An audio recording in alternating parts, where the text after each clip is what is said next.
Mga ilang araw ko na pong nakikita sa iba't ibang vlogs dito sa YouTube na naka-ready na raw po yung lahat tungkol dun sa Third Temple, that they have the red heifer prepared. It was being brought from the United States yata, no? Dinala dito siyempre sa Jerusalem, sa Israel. At ito ay naganap po noong September 2022. Yun din po yung time na nag-start tayo nitong vlog. Palakpakan naman natin ang Panginoon. Okay. So, sa akin, it doesn't matter. Kasi alam ko matutupad yan, mangyayari. Pero, ang pinakaalam natin, wala na tayo dito. Kung ito ay mabuild, okay, have it all the necessary things prepared. Kamo na. Wala na tayo dito kasi na-rapture na tayo by that time. Tandaan po ninyo, kasi ako, naniniwala ako at lagi ko siyang stand without the, tawag dito, presence of the Antichrist, hindi yan matatayo. Sapagkat siya magkakaroon ng mag-a-approve diyan para itayo. Okay? So, ang ating kakalimutan yon, habang nandito ang restrainer, sabi ng Book of Thessalonians, ay hindi siya lilitaw. Okay? There is this one holding him. Okay? Ano ba yun? Tayo. Tayo mga mananampalataya. Believers should be removed first from here, from the earth, in order for the Antichrist to arrive and to be known by the whole world. Okay? At mangyayari po yan the moment na rapture na po tayo. So, ang pinaka next big thing po talaga rapture. Kumpara dito sa tignan natin yung Third Temple, tignan natin yung red heifer. It will all come to pass. It will all come to pass because it's being written in the Bible, in the book of Revelation in particular. Kaya lang nakakasad, marami po ngayon mga institutional churches, iba pa rin ang turo.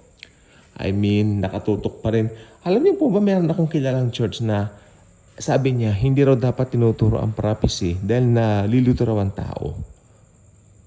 Dahil yan po ang pinanggalingan kong church. Doon po ako galing. At a while ago, before recording this, napanood ko po sila sa FB Live at wow! Ako ay nagpasalamat sa Lord dahil wala na ako doon. Dahil may mga teaching sila na hindi ko na pinaniniwalaan ngayon. Like, lumapit ka raw sa Diyos.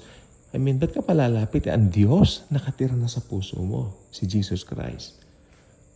Alam niyo yung pastor na yon, yung pinanggalingan kong church.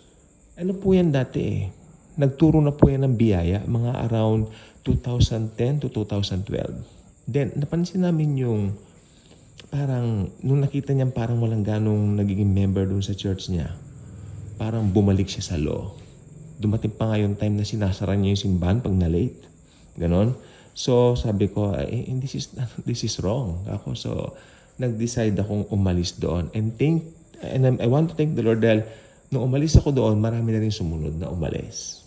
Okay? At ngayon, house church na rin yung iba. At yung iba dito na lang sa YouTube at saka sa online. Whether online, ako sa akin walang problema kung online. Kasi ang importante na i-preach Jesus Christ.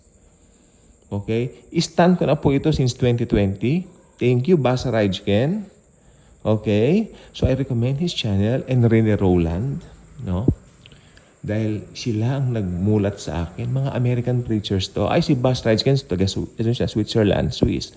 Sila nagmulat sa akin para makita ko ang truth na out talaga tayo sa institutional church. Hindi yan. Hindi biblical yan. Okay?